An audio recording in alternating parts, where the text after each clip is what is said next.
precisely 1:15. This is the Sri Lanka Broadcasting Corporation. News edited by Romesh Piris and read by Sharifa Tahir. Headlines. The President requests China to restructure debt and initiate trade debt credit scheme. The Ambassador of China in Sri Lanka to work closely with the Foreign Ministry to facilitate the return of Sri Lankan medical students. All academic activities at schools normalized from today. The petition hearing on Yukatanavi power plant commenced for the third day.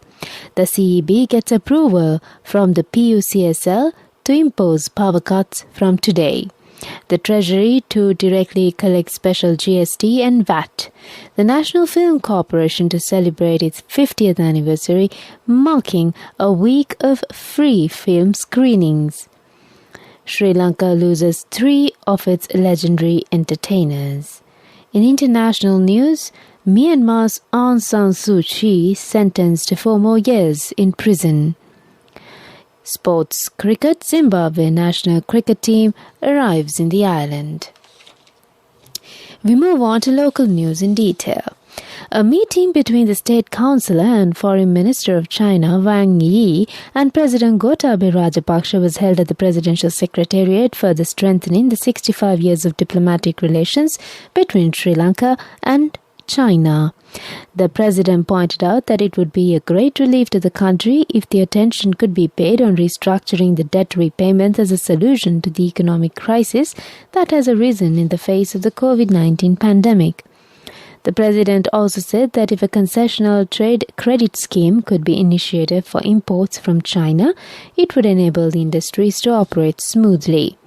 Minister Wang Yi extended an invitation to President Rajapaksa to visit China and expressed confidence that the visit would take place in the near future.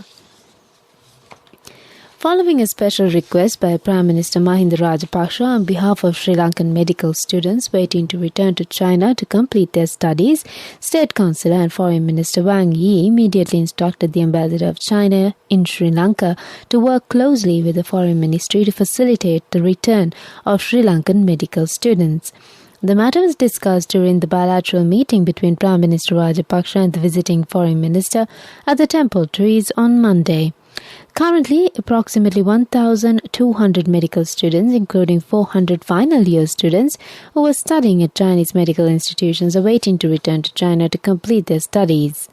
During the bilateral discussions between the two delegations, a host of other matters were also discussed, including further support for the vaccine program, attracting investments to the port city and the Hambantota industrial zone, increasing tourism from China to Sri Lanka, increasing Sri Lankan exports to China, and enhancing cultural cooperation, especially in the area of Buddhist ties. The hearing of petitions seeking annulment of the decision taken to transfer the shares of the Kerawalapitiya Yukatanavi power plant to an American company commenced for a third day before the Supreme Court today. The petitions will be heard before a 5-judge bench comprising of Chief Justice Jayanta Jayasuriya, Puvanakalu Vihari, Priyantha Jayawardena, Vijit Mahalalagoda, and LTB Tehidenia. The petitioners alleged that the decision of the cabinet to transfer 40% of the Sri Lankan government-owned shares in the Kerawalapitiya Yukatanavi power plant to the responded American company was not justified. The Public Utilities Commission of Sri Lanka has granted approval to the Ceylon Electricity Board to impose power cuts for 1 hour or 2 hours from today. The approval has been granted following a request made by the CEB. The power interruptions experienced during the last few days were due to an issue related to short supply of furnace oil. The Treasury will be empowered to collect the proposed special goods and services tax and the revised value-added tax in future. The move will reduce the powers of the Indian Revenue Department, confining it to the collection of income tax. A bill proposing that the Treasury Secretary sets up a unit under the purview of a Deputy Secretary to the Treasury has been gazetted accordingly. The proposal to introduce the new GST, which is a composite of VAT and other respective levies, was proposed in the budget for 2022. The practice of respective institutions such as the excise, customs, airport and port collecting taxes will be changed with the new system. The local film industry is celebrating its 75th anniversary on the 21st of this month. The National Film Corporation also celebrates its 50th anniversary on the same day and has organized several programs to mark the occasion. Classic films from renowned local film directors such as late Dr. Lester James Pieris, H.D. Premaratna, Dharmasiri Bandaranayake will be screened at the Tarangani Film Hall adjacent to the Independence Walk in Colombo 7. Accordingly, acclaimed local films such as Viragaya, Valmatuva, Sikuruliya, Gahanu Lamai, Suddilage Katava and Bambaru Avit are scheduled to be screened.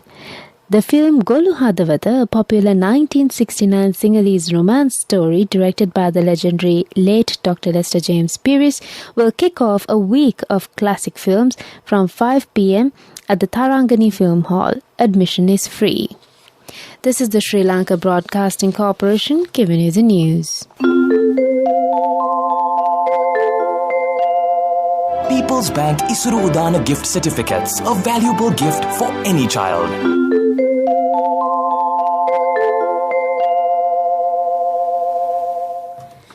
Continuing with more stories here at home, the veteran actor Robin Fernando has passed away over the weekend at the age of 84 years. He was an actor as well as a stunt coordinator in Sri Lankan cinema. He debuted in Chandiya by renowned director Titus Totavatta in 1965 and rose to prominence with lead roles. Fernando has acted in more than 80 Sinhala films. Meanwhile, veteran singer Desmond De Silva, popularly known as King of Baila, passed away in Melbourne, Australia, yesterday. He was 78 at the time of his demise. Desmond rose to fame with a number of evergreen hits such as Polkatu Hande Mitavage, Chudamanike, Matakai Amme and Yanna Ratavate. His son Steve De Silva, who was also a singer, died a few years ago.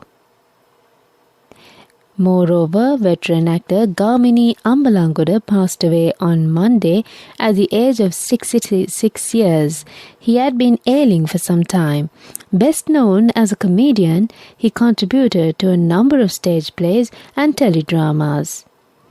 In the meantime, the former opposition leader of the Western Provincial Council, Kitsiri Kartapitiya, also passed away while being treated for COVID-19. He was 60 years of age at the time of his demise. The final rites will be performed at the Varakagoda Crematorium this evening at 4:30 p.m. According to the Epidemiology Unit of the Health Ministry, 436 new COVID-19 cases were reported so far on Sunday. Accordingly, a total of 591,667 COVID-19 cases have been reported since the beginning of the pandemic. While 9,471 infected patients are currently under medical care at hospitals and homes, 567,077 patients are fully recovered and been discharged from hospitals. Sri Lanka Sunday reported 7 deaths, raising the total to 15,119. Separately, according to the Epidemiology Unit report, so far a total of 16,007,724 people have received the first dose of COVID-19 vaccine and 13,859,887 have received the second dose. In addition, 4,319,348 have received the third booster dose. A luxury train service was launched for the passengers travelling from Colombo Fort to Kankesanture. The inauguration ceremony was held at the Mount Lavinia railway station under the patronage of Transport Minister Pavitra Vanyarachi. The train will leave Mount Lavinia at 5:10 a.m. daily and reach Kankesanture at 12:17 p.m. the same day. It will leave Kankesanture at 1:15 p.m. and reach Mount Lavinia at 8:25 p.m. The Indian-made train, equipped with the latest technology, has 10 compartments and 2 power locomotives. All of them are air-conditioned.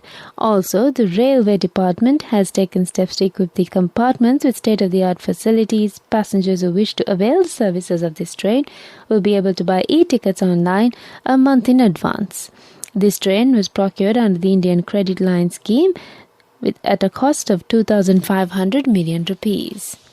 That's local news for the moment. Your sister got him the most valuable gift of all. My family will do anything for our child's future. People's Bank Isuru Udana gift certificates, a valuable gift for any child.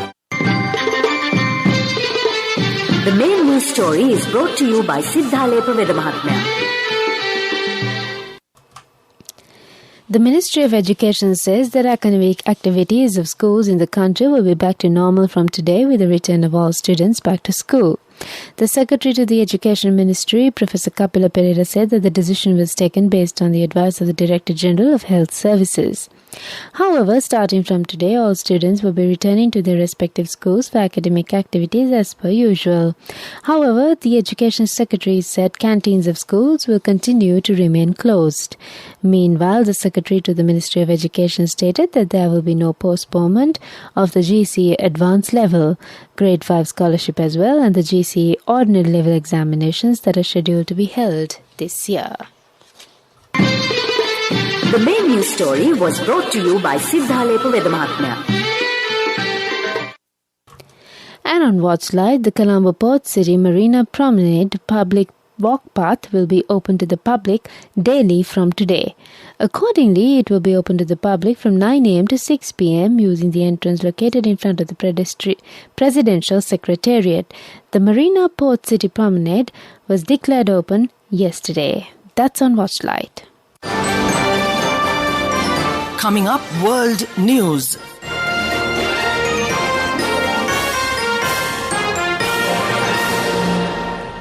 Headlines: Myanmar's Aung San Suu Kyi sentenced to 4 more years in prison. Bangladesh Rohingya refugees camp fire leaves thousands homeless. Celebration plans unveiled by Buckingham Palace for Queen's Platinum Jubilee. We move on to world news in detail. A court in Myanmar sentenced ousted leader Aung San Suu Kyi to 4 more years in prison today after finding her guilty of illegally importing and possessing walkie-talkies and violating coronavirus restrictions. Suu Kyi was convicted last month on 2 other charges and given a 4-year prison sentence, which was then halved by the head of the military-installed government. The cases are among about a dozen brought against the 76-year-old Nobel Peace Prize laureate since the army seized power last February, ousting her elected government and arresting top members of her National League for Democracy party. Thousands of Rohingya have left homeless after a fire gutted parts of their refugee camp in southeastern Bangladesh. About 850,000 of the persecuted, mostly Muslim minority, many of whom escaped a 2017 military crackdown in Myanmar that the United Nations investigators concluded was executed with genocidal intent, live in a network of camps in Bangladesh's border district of Cox's Bazar. The fire started at the Camp 16 and raced through shelters made of bamboo and tarpaulin, leaving more than 5,000 people homeless. Finally, on world news, Buckingham Palace has unveiled the full lineup of celebrations to mark the Queen's Platinum Jubilee this year. Street parties, a concert with some of the world's biggest entertainment stars, and a chance to see the Queen's homes up close are all part of the plan to mark the 70 years of the throne. It will culminate in a 4-day UK bank holiday weekend from the 2nd to the 5th of June. And that's world news. Development News is brought to you by Let's take coal out of the coconut tree and make the island thriving and prosperous. Call our hotline 1928. WhatsApp 070 400 1928. And on development news, Sri Lanka secured the first ever cocoa peat deal to Kenya, where the first consignment of the natural fiber was shipped to the destination from the Colombo port recently. While several companies were approached, the High Commission of Sri Lanka in Nairobi shared that the consignment has been imported by Mail in Kenya Limited. Kenya's total annual import capacity of cocoa peat stands at 10,000 metric tons, which guarantees a sustainable export trend of this product from Sri Lanka to Kenya. Development News was brought to you by the coconut tree is well grown in almost all the parts of the island. It is an exceptional source of extra income. The shell, the husk and almost all the parts of the coconut tree makes you money, providing you with an excellent extra source of income. It will also help to nourish the economy of the country. You will be guided with all necessary informations regarding the coconut cultivation, with the novel cultivation techniques and all other related and upgraded informations by the Coconut Research Institute, Lunavilla. Call our hotline 1928. WhatsApp 070 400 1928.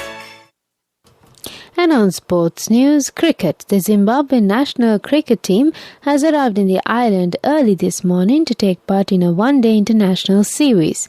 The matches will be played at the Pallekele International Cricket Stadium as day and night matches on the 16th, 18th and the 21st of January. In other cricket news, at Stumps, Bangladesh collapsed in a heap after New Zealand declared on 521 for 6 an hour after the lunch break on the second day of the second test. The visitors were tottering 78 for 5 at one stage and were finally bundled out for 126, trailing 395 runs. That's sports news. Cash through NSP globally and win wonderful gifts locally. From October 1st, 2021 to December 31st, 2022. Remit a minimum of $100 or an equivalent amount in any foreign currency 3 times through NSB U Trust. Business News, sponsored by National Savings Bank, the safest place for your money. And on business news, Sri Lankan Airlines is pleased to announce that the airline re-established a code-share arrangement with American Airlines in December 2021, which is expected to offer customers enhanced connectivity and travel options across North America and Europe. This strategic partnership, which would allow the placement of the Sri Lankan Airlines code on American Airlines flights to US cities Miami and New York via the airline's European points in London and Paris. Business News, sponsored by Cash through NSP globally and win wonderful gifts locally. Will you be the lucky winner of the NSP Golden Jubilee? 50 gold sovereigns for the top prize winner of the NSP Golden Jubilee. Scooters for the 10 second prize winners. iPhones for the 10 third prize winners. Mountain bikes for the 29 fourth prize winners. From October 1st, 2021 to December 31st, 2022. Remit a minimum of $100 or an equivalent amount in any foreign currency 3 times through NSB U Trust. Economic news, courtesy of... I bought my daughter a laptop for her work by managing my finances. Whatever the expenses may be, I can't afford to miss out on life's special moments like her birthday or our anniversary. So you need to invest to make your family's future flourish. Saving money isn't easy when you have responsibilities. That's why we promise to give you the best returns and guarantee on your investment. LOLC Finance Fixed Deposits. Maximize your savings. LOLC Finance PLC, incorporated on the 13th of December 2001, is rated SLA stable by ICRA Lanka Limited and is licensed by the Monetary Board of the Central Bank of Sri Lanka under the Finance Business Act number 42 of 2011. Central Bank of Sri Lanka, Ajit Niwad Cabral says the country's imports increased to $21.6 billion in 2021. Taking to Twitter, the governor of the central bank said imports increased last year in comparison to 2020 and 2019. Governor Cabral said imports were recorded at $19.9 billion in 2019, while it had reduced to $16.1 billion in 2020. Saving money isn't easy when you have responsibility. That's why we promise to give you the best returns and guarantee on your investment. LOLC Finance Fixed Deposits. Maximize your savings. LOLC Finance PLC, incorporated on the 13th of December 2001, is rated SLA stable by ICRA Lanka Limited and is licensed by the Monetary Board of the Central Bank of Sri Lanka under the Finance Business Act number 42 of 2011. The weather report. The Department of Meteorology says that low-level atmospheric disturbance still persists to the southeast of Sri Lanka. The department predicts showers or thunder showers in the northern, north-central, eastern, central and Uva provinces and in the Hambantota district with fairly heavy showers above 50 millimeters in the eastern and Uva provinces and in the Hambantota, Polonnaruwa and Matale districts. The department also predicts showers or thunder showers in the western and Sabaragamu provinces and in the Galle and Matare districts with heavy showers of about 100 millimeters in the Ratnapura, Kalutara, Galle and Matare districts. Before we wind up this bulletin of news, back to the headlines. The President requests China to restructure debt and initiate trade credit scheme. The ambassador of China in Sri Lanka to work closely with the Foreign Ministry to facilitate the return of Sri Lankan medical students. All academic staffs and activities at schools normalized from today. The petition hearing on Yukatanavi power plant commenced for the third day. The CEB gets approval for the PUCSL to impose power cuts from today. The Treasury to directly collect special GST and VAT. The National Film Corporation to celebrate its 50th anniversary, marking a week of free film screenings. Sri Lanka loses 3 of its legendary entertainers. In international stories, Myanmar's Aung San Suu Kyi sentenced to 4 more years in prison. Sports, it's cricket. Zimbabwe national cricket team arrives in the island. With that, we conclude this bulletin of news, and it's back to Asanka this afternoon to give you some good company for the next few hours. And yes, it's all about your choice. You can call her with your requests and dedications in a few moments' time.